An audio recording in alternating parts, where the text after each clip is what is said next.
Hey everyone, this is Pete, and welcome back to Atari ST A to Z, a series of short playthroughs of Atari ST games, some which I grew up with and some which are new to me. Today's game is Infestation by Psygnosis. This was a 1990 release that was heavily inspired by the Alien series of movies. It's a first-person polygonal 3D, almost kind of open-world adventure, and it was noteworthy for providing this sort of experience with an unusual amount of freedom for the time. So not only could you walk around and shoot things and that sort of thing, you could interact with objects, you could bring up terminals on screen, and you could even look up and down and tilt your head from side to side, which is not something we really saw that often in this kind of game. Now, I do actually have a copy of this. So we've got some lovely Roger Dean artwork on the front cover, which, as was the norm for a lot of Psygnosis games, was recreated by Herman Serrano for the title screen in the game. So we'll probably see a recreation of that when we come to look at it. Inside we've got the lovely standard Psygnosis glossy box, and then the usual standard disappointing looking Psygnosis manual, which is black and white, but it is very comprehensive. It gives you a lot of information about the game, and there's some nice sort of backstory and a little story to read there. I won't go through all of that now because it's quite long, but basically the gist of the game is that you are Cal Solar and you have been dispatched to the moon Alpha 2, and you have to blow it up basically because there's a bunch of alien eggs about to hatch there. So you have to deal with that as you see fit. So other things we've got in the box, we appear to have a poster. Yep, there we are. So lovely large version of that Roger Dean artwork there. So if you want a sort of mechanical bug thing on your wall, then you can have that. And then the whole thing comes on a single disc as well. There we are. Rather aged review copy here that the label has seen better days of. But yeah, this is an original copy we've got here. And then complemented by the usual registration card.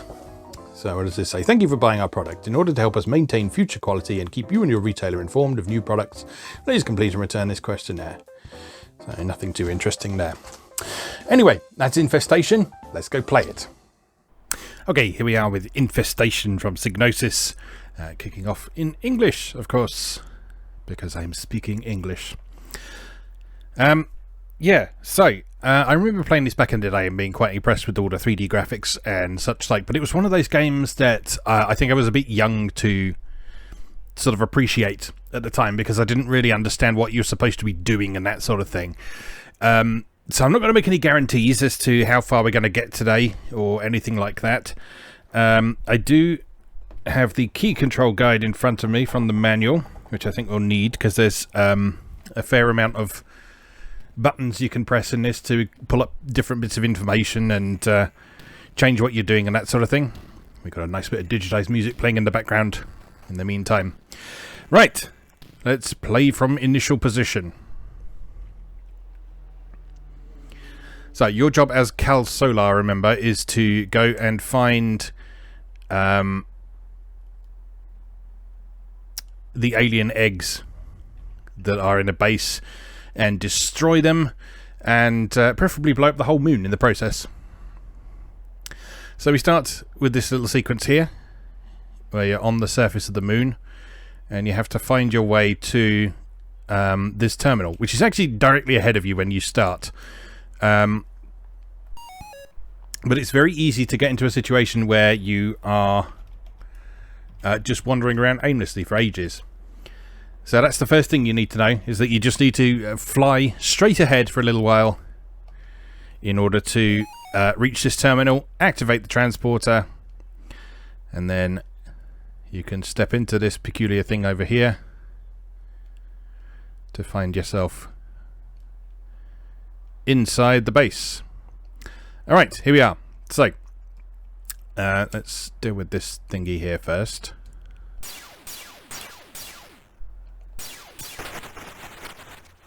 There we go. Right, so now we're in a safe environment. I'll show you a few bits and pieces of information that you can pull up on here. You can press numbers on the numeric keypad to pull up various head-up displays. So here's the your level and position, which you can use to sort of track where you are. And if you're bothering to make a map, which I'm not doing today, but if you do want to bother to make a map, you can use that to help you out. You've got your status computer here, which tells you how long you've been playing, how many kills you've done, how many eggs are left, and all that sort of thing. Your inventory, which tells you how many gas cartridges you've got, which you need to destroy the eggs. Life support systems, which gives you an idea of how well you are surviving. Scratch pad, which allows you to take notes. Atmospheric analysis is very important because it tells you when it's safe to take your helmet off. And you'll notice in the top left corner there is an oxygen meter, which is already depleting a little bit. So because the atmosphere here is fine, we can take our helmet off and conserve some oxygen, which is nice. But you do have to be very careful that you don't wander into an area that's got no atmosphere with your helmet off, because otherwise your head explodes and the game is immediately over. And nobody wants that, do they? So, there's a thing on the floor here. You find out what stuff is just by walking over it and picking it up. So that's some charge for our battery, which is the gauge on the lower right with the little lightning bolt icon. Here's a door that we can pop open with F1. And these act as airlocks. So you try and open the other one. It takes a brief moment to sort of close one door, decompress, and open the next one. Okay, nothing in that room over there. And nothing in there, I don't think, either. So yeah, this game uses a combination of joystick and keyboard controls, which ST game players would have been very used to, particularly in 3D polygonal games, such as flight simulators, which is what you tended to see 3D graphics like this in most frequently at the time. But around the time that Infestation came out, it was developers were just starting to make use of polygons for more adventurous purposes, like we're doing here. Right, this is an alien egg, so we need to step into this room, pop our helmet back on first, and then drop a gas canister, and you'll see that that destroys the egg, which is nice, and it indeed is what we're supposed to be doing. So let's check the atmosphere. Which button was that? 6. Okay, so no cyanide left in the atmosphere, so we should be able to take our helmet off again and it'd be safe. Takes just a moment for the cyanide to dissipate. And let's take a look through this door here. No, sorry, I never got very far with this as a kid, so I don't really know anything. Ooh, God, you look scary. Helmet on, please.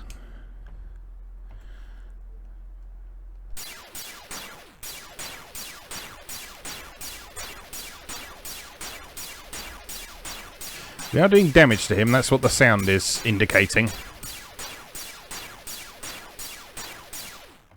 Maybe if we shoot him in his eyes.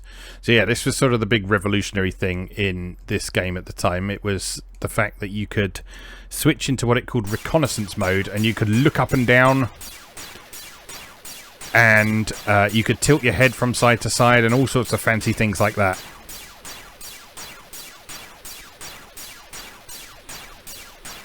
You gonna die anytime soon? That would be lovely. Because you're draining my battery and I think I'm going to die very soon. I don't think that's what we need to be doing right now. Let's pick up this screwdriver.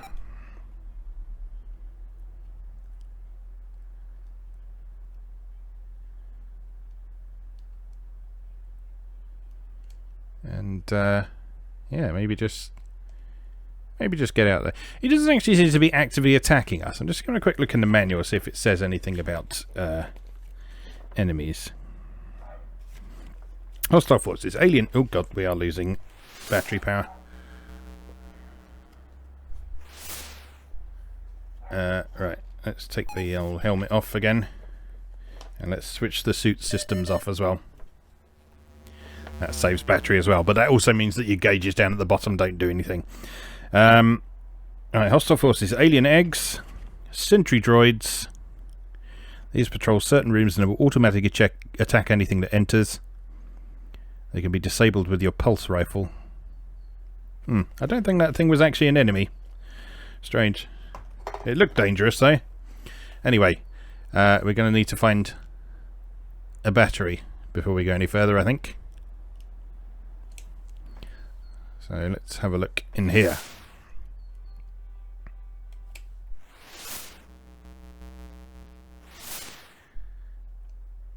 What is this? Cyanide cartridges. We don't need those at the minute, but never mind. Alright, what is this way?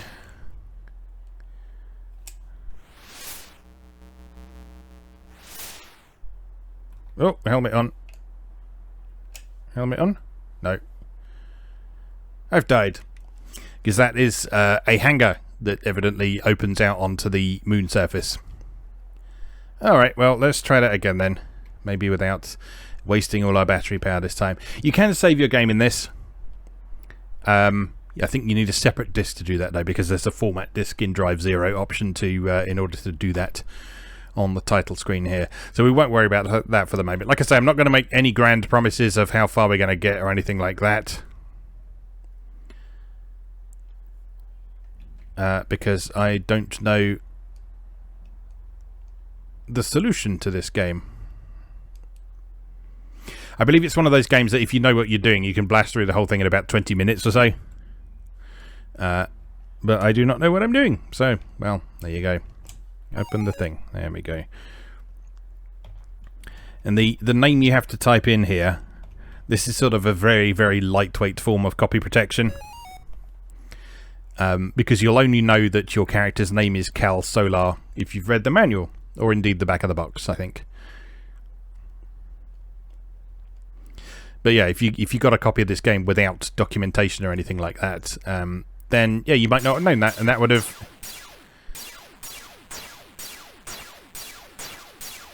meant that you wouldn't be able to progress right from the beginning of the game. Which is nice. Alright, helmet off and suit off for the minute. Let's conserve our energy. I'm not going to pick up that oxygen tank for now because we might need it later.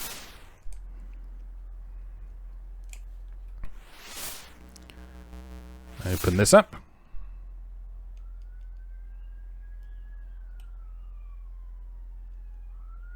Nothing in this first room. Sorry if you can hear sirens and stuff in the background. It's very, very warm here.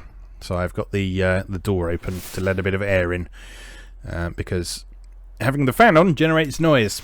Not like noisy police cars and ambulances. No, no, no. Right. Turn the suit back on. Pop my helmet back on because we're going to need to drop a cyanide guff on this alien egg over here.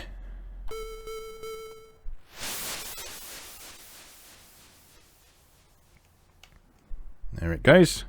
How long does that take to dissipate? Main gas contents cyanide.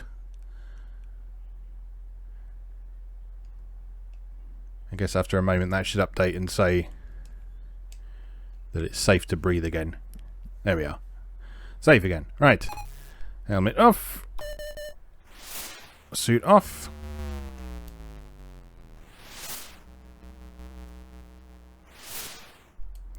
Alright, just going to sneak right through here. Grab this screwdriver. Don't think there's anything else in here. That thing is watching us. It doesn't seem to actually be hurting us. Which is nice. So we'll just head back through here. I'm going to sneeze. Excuse me. Oh dear. Right, that way was death, wasn't it? No. We can safely go through this one. Look at that frame rate, isn't it beautiful? And people complain about Disaster Report 4. You don't know how good you have it. Right. Before we do anything then, I'm going to turn my suit back on and pop my helmet back on. Open this up here.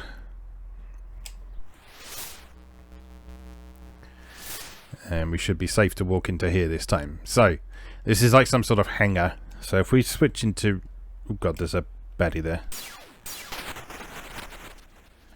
Goodbye. Right. Anyway, as I was saying, if we switch into reconnaissance mode, which means you can hold down the fire button to look up. Oh, I thought there'd be like an open ceiling there or something, but apparently not. If we just switch back to thingy mode then. But yeah, if you look at the atmospheric analysis, it's 0 pressure in here, so that's no help to anyone. Least of all, air-breathing mammals. Now this terminal should do something, but it doesn't seem to want to. Maybe we have to look at it a bit more. No? Okay, so nothing we can do with that terminal for the minute. That's fine. I didn't want to do anything with it anyway. Right, the screwdriver I believe we can use to open that air vent down there. But before we do that, let's just have a little poke around out here. Don't think we can open this door yet. No, nothing happens when we press the open door button on that one. And what do we have this way? Stuff. Battery. And food. So yeah, in one of your vital statistics menus you have a food meter, which will gradually drain as you're playing as well. So there's a lot of resources to keep on top of in this game. Right, that's the teleporter, which will take you somewhere else in the base. I'm not going to go through there just yet, because we've still got stuff that we can explore around here, like that air vent. And that's more food, which we don't need at the minute. We're jumping through that oxygen, aren't we? Let's head back to that starting room and pick up that canister that was there. That should help us out a bit.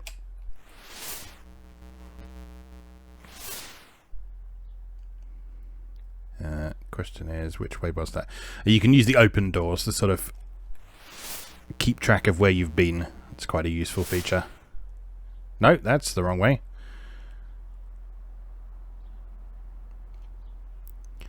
Well, there goes my open doors theory. I guess technically I have been in there before. But,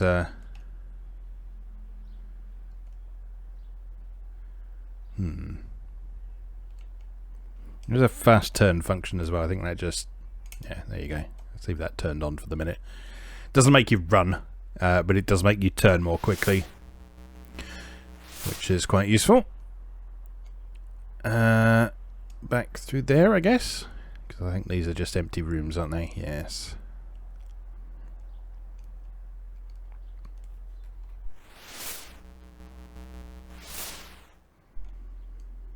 Alright, there's the oxygen canister. That's a battery charge there, I think, which we don't need for the minute, I don't think, and that's the teleport back to the surface. Right, I'm going to take the helmet off. Turn the suit off for a minute just to conserve a bit of power and oxygen.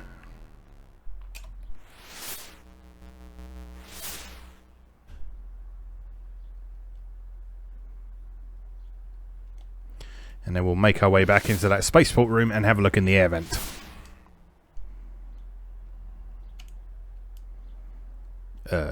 Which way was it? This way, I think.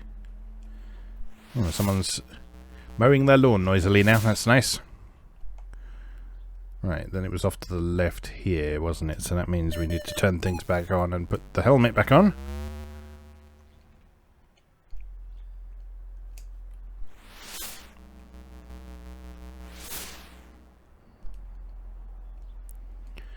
Right, now to open this, you need to crouch at F10.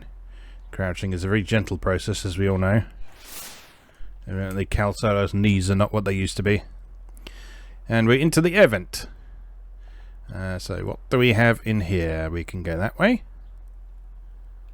Oh, we can go that way. Oh, that's helpful. What's the air like in here? No pressure. Good. So what you want from an air vent?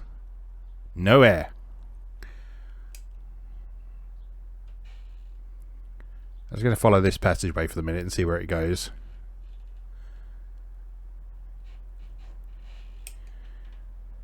The shape of these corridors can be quite sort of misleading. If you look at the end there, it looks like there's no ways you can go. But when you get a little bit closer, you can see that it does in fact bend around to the left.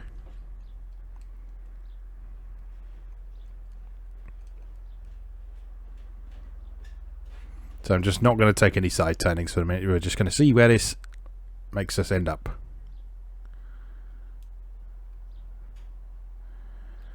Unless, of course, this makes us go round and round in circles, which is entirely possible.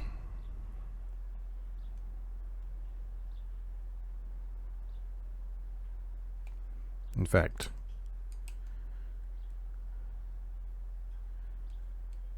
I have a feeling we might have gone round in the complete circle.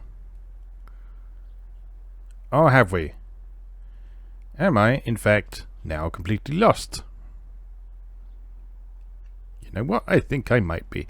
So I'm just going to head back this way.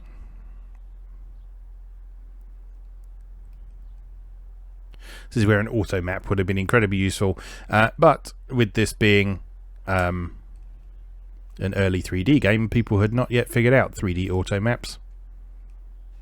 Alright, that's actually the way we just came out of. Okay, so the passageways here sort of crisscross each other. That makes a certain amount of sense. What about down here? Anything interesting down here?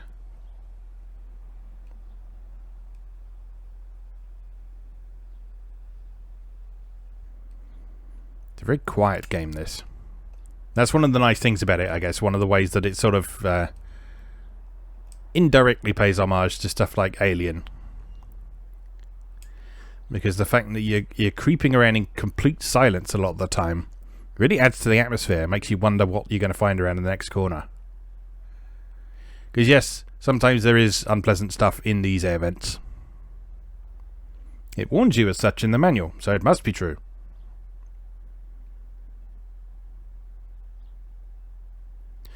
That said, I wouldn't mind getting out of these air vents at some point, you know? That'd be nice. Don't even know where the entrance was anymore.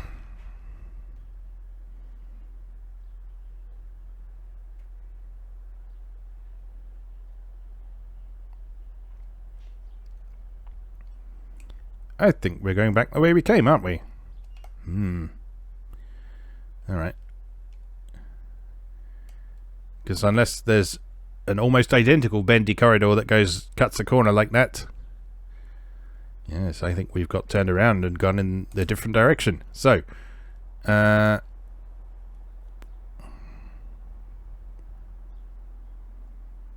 I go this way? I think I took the corridor down to the side, didn't I? Alright, let's keep going this way.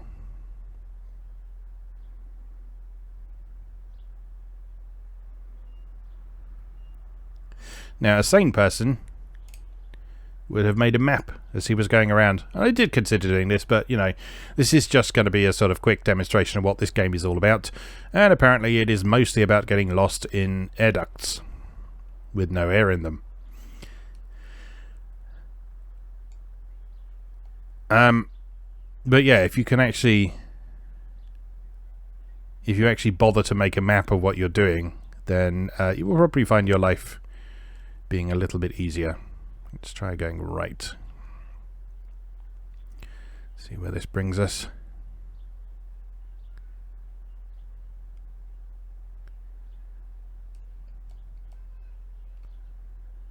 Are we here again? Is this the same place? Can't be the same place, can it?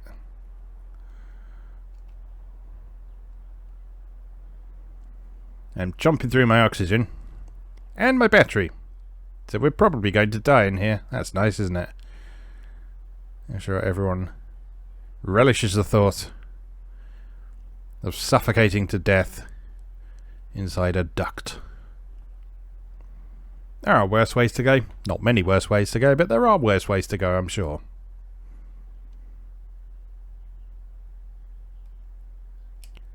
But I suspect the career of the great Cal Solar is probably going to come to a premature end in this duct.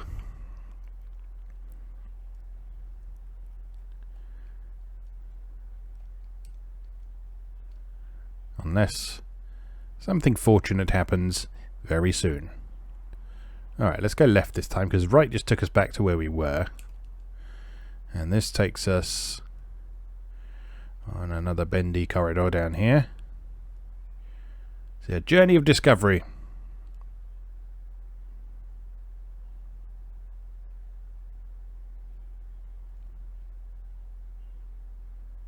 Getting a bit short on oxygen now. I don't like it in here.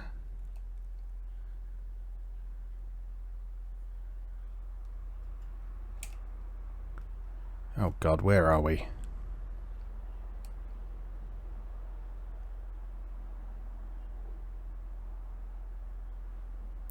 Another junction!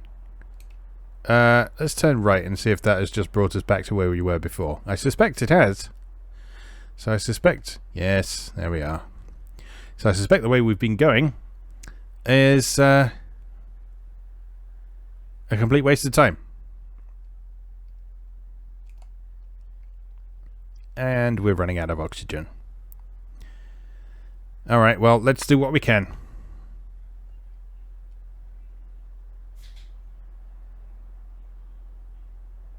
Let's see if we can find our way out of these infernal tunnels. Shall I go down there? Yes, why not? Why not go down there?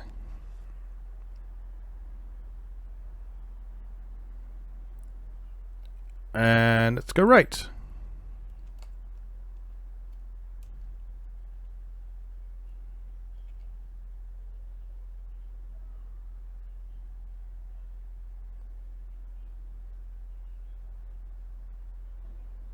And just hope this leads us somewhere. What about down here?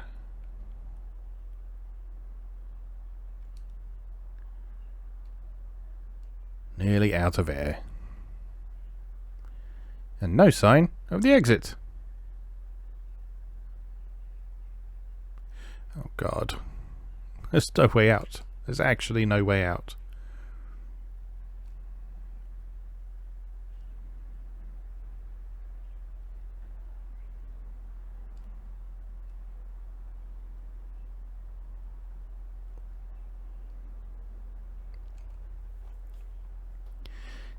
Yeah, I suspect this is all going to be over very soon.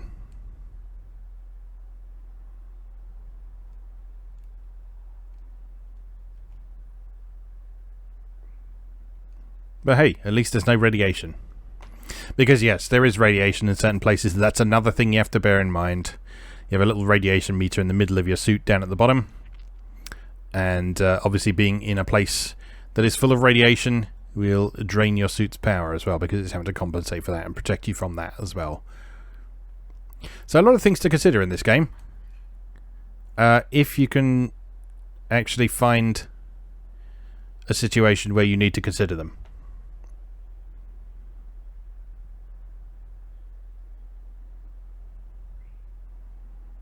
As it happens, you may just find yourself stuck in an air duct for the rest of eternity.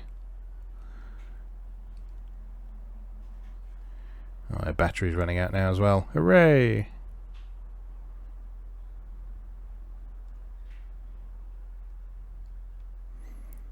I guess I'm just breathing recycled air at the minute or something like that, because I've got no oxygen left. Does that just make your battery drain quicker? Because I haven't suffocated for some reason.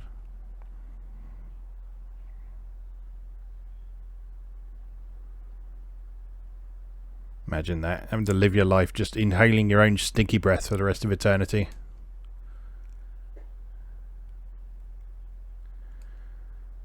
That said, at this rate, eternity isn't going to be for very long, is it?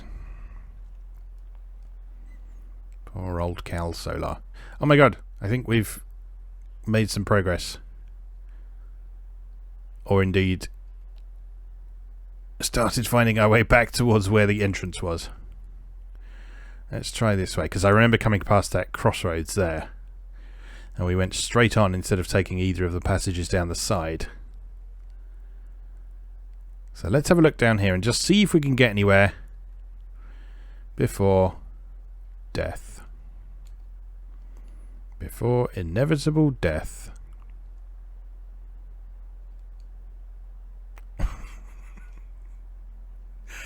Oh my god. And that's where we started. Oh dear me. Well, we're not dead. We're not dead. Which is something. So I'm just going to whip off that helmet. And nip back to the start point and grab that battery power.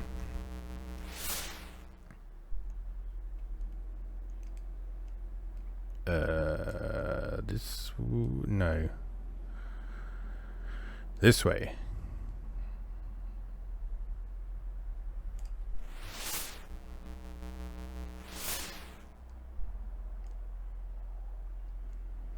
And just see if that will allow us to survive just a tiny bit longer.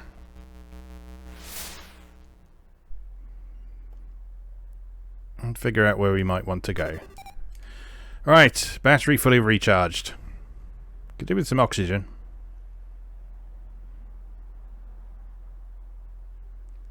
Actually, you know what? Instead of going into that air vent, just while we have no oxygen, we can try that teleporter we found as well. Now, there's one of those teleporters in this quite early section that leads you into a dark room that you need an infrared add-on for your suit to be able to actually see where you're going. But if I remember correctly, that's like 2 teleporters away instead of just 1. Which way? This way? Or that way? I think it's this way. Not keeping track of where I am at all. Doesn't help that every room looks the same. But, you know, we could forgive that since this is... Quite impressively, this is a seamless open world. There's none of the sort of freescape walking into a black rectangle and ending up somewhere else. Although I guess there are teleporters and those airlocks could effectively act as sort of transition periods. But there's no loading or anything in this game. There's some oxygen. Right. We are safe for now. Right, that teleport on the left there, that takes us into the dark area, so we don't want to go that way. And there's nothing in here. Okay, so we're going to have to go into that air vent then.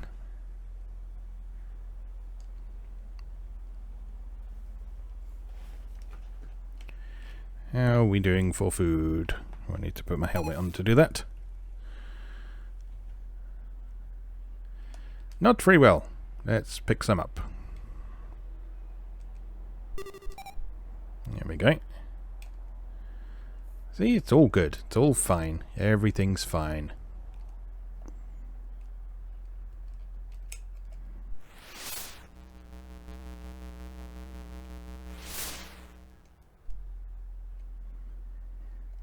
Alright, now we can go back through here.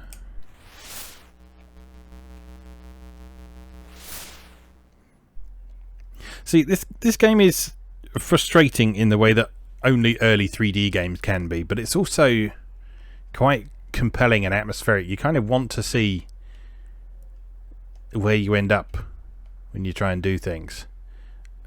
Which way did I go? When I say left, then I think that's the one that came out from the crossroads. Yeah, because there's the crossroads. We went down the tunnel on the right because we were coming from the other direction. So let's try going this way. Oh, it's another junction. I'm going left. Where the choice presents itself, I am going left. Also known as the good adventurers go left rule.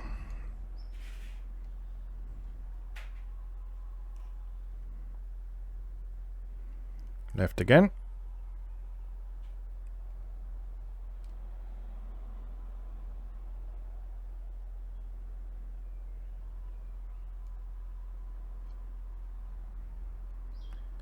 Uh-oh. I have a bad feeling. Oh no. I thought that was going to be our old favourite junction where there's the cut corner.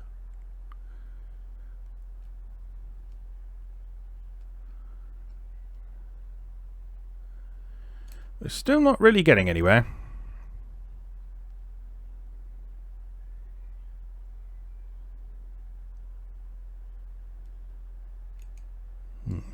Let's try right. I know what I said, but left wasn't working out for us, so...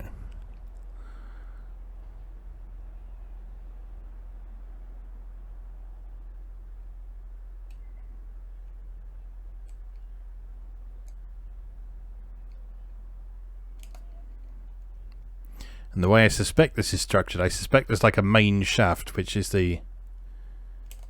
like that main tunnel we were on. And then some sort of side passageways. At least one of which leads to somewhere useful. I hope. Oh, we're back here again. So if I take this one, is this going to lead us back to the start again? If so, I'm going to get back to the start and I'm going to go right at the start instead of left.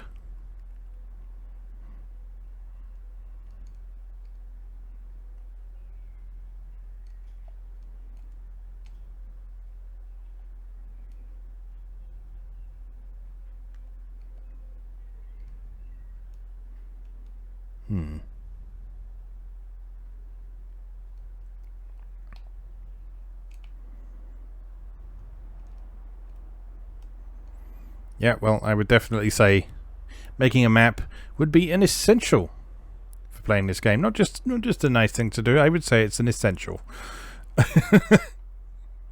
Particularly once you get into this nonsense here.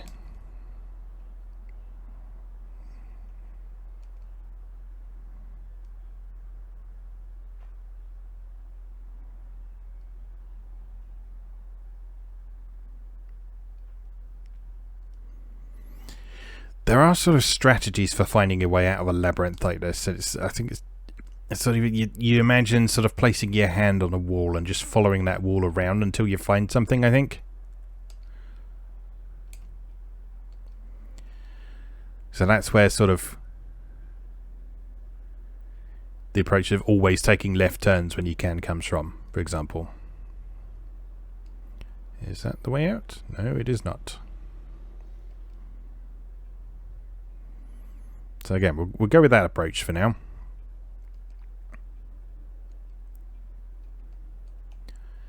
Stick our hand on the left wall and just follow that around how we can. Of course, all of the passages are appearing on the right hand side, just to be awkward.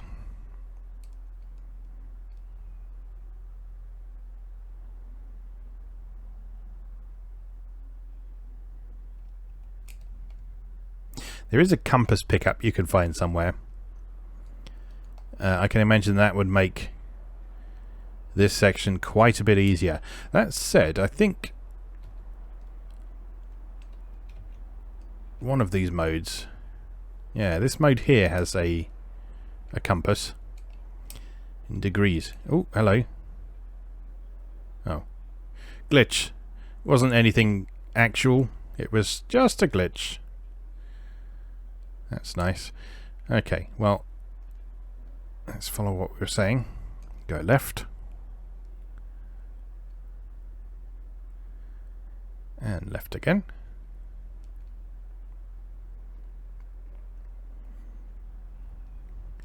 And despair at the sight of our continually draining oxygen meter. Right, that's the start point. This is the start point. Okay, so the start point is 4917.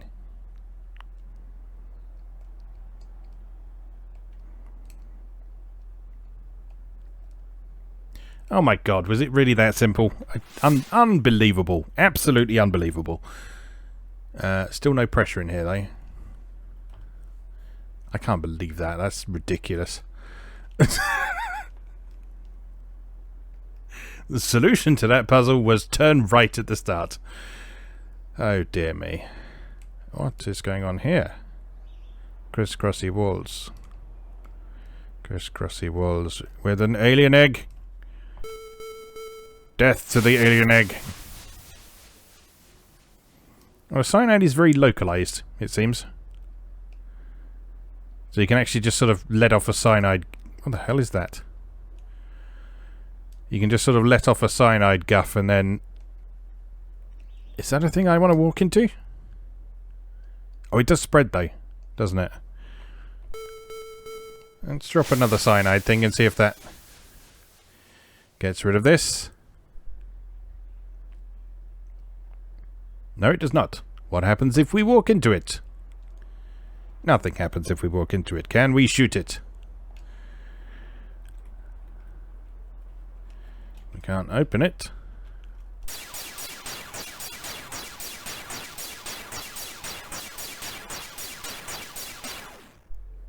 Nothing happens if we shoot it either. Well, that's interesting.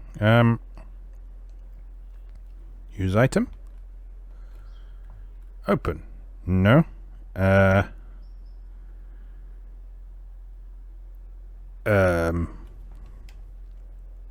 don't see anything else I can really do. Well, that's annoying. Because there doesn't seem to be anywhere else to go.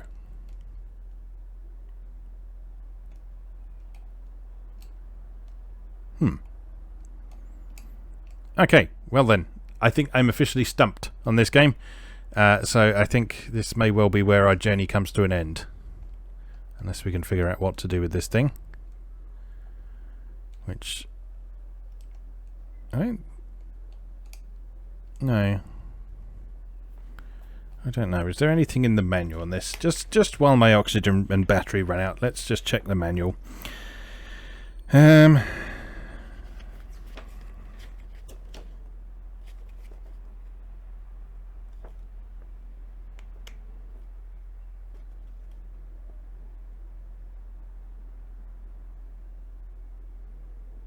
Nope, doesn't say anything about weird flappy diamond thing.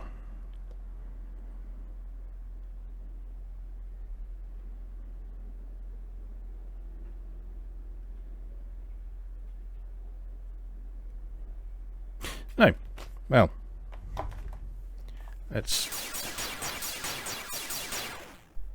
I'm dead. Am I dead? No, I'm not dead. I've just run out of battery. Well then. I feel like we're probably going to suffocate shortly, so it's all a much of a muchness, but...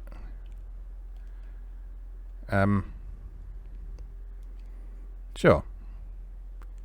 Let's go back this way.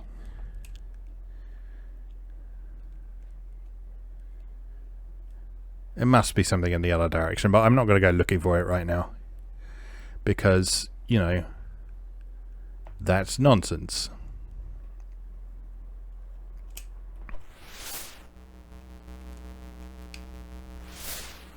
Since we're out of battery power, there's no real point keeping the helmet on at the minute. I don't believe we can open this. This is an elevator that will take you to different floors, but we can't open the door for it at the minute, so I guess that's not where we need to go.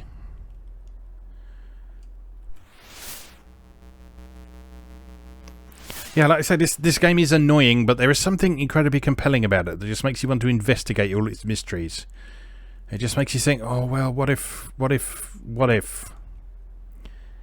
Alright, let's go into the dark place. I don't think we're going to achieve very much in the dark place, but... Oh, this isn't the dark place. Maybe the next teleporter is the dark place. Maybe we'll be surviving a little bit longer than I thought. Cyanide cartridges. Not really what I need right now. Could use some batteries and oxygen. I realise I've said I think our journey's going to be over several times at this point, but this game seems to be being a little bit more forgiving than I originally gave it credit for. But are we going to suffocate in here? That's the question. Oh no. A junction. Let's go right. That worked out so well for us last time.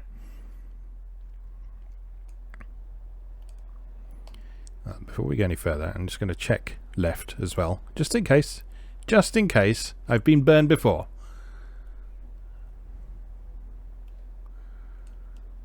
Fool me once and all that.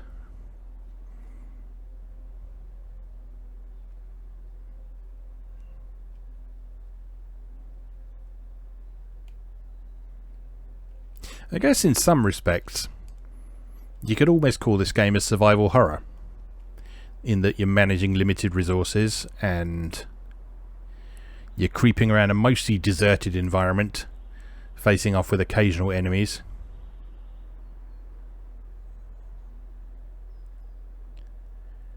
And there's a lot of tension coming from your vulnerability. Oh god, we're lost again, aren't we? Oh, hello. What are you? Are you deadly? You look like you might be deadly. What is in this direction then?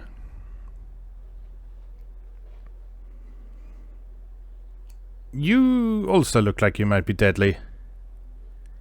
I'm going to see if I can... Hold on. I have no battery power. I can't fire my lasers, can I? No! Well... Banzai! You have just received a fatal dosage of Volts. Your mission is a failure. The eggs will soon hatch to form an invincible alien army, consuming all known life. Well then. Hopefully that provided you a bit of the infestation experience. Perhaps not quite in the way that I intended, but, you know, you can probably see now why I didn't get that far with this game when I was a kid, because, dear Lord, does it not want you to get anywhere. That said, I feel like this is a game that would be very rewarding if you actually took the time to map it out and explore properly and all that sort of thing. So, interrogation of objects, I think that might tell us what the big weird pointy thing was.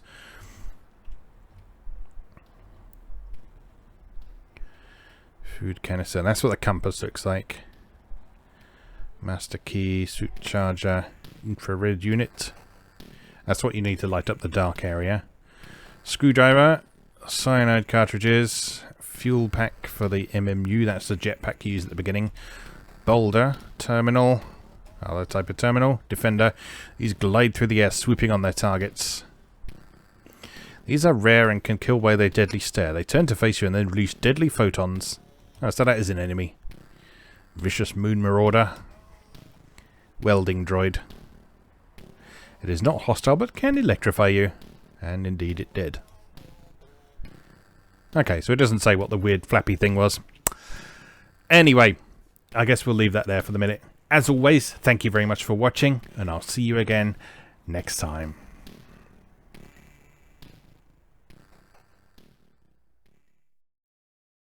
Thanks for watching.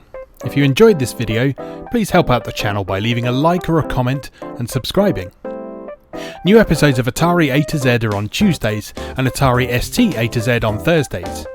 Check out atari-a-to-z.wordpress.com for a full archive. Do please also check out my other projects moegamer.net, where I explore Japanese and Japanese-inspired games from yesterday and today, and videopackgames.wordpress.com, which aims to catalogue a small but well-formed library of the Philips G7000 Videopack computer, also known as the Magnavox Odyssey 2. You can also support my work on Patreon or buy me a coffee. You can find links to do both down in the video description. Thanks again, and I'll see you next time.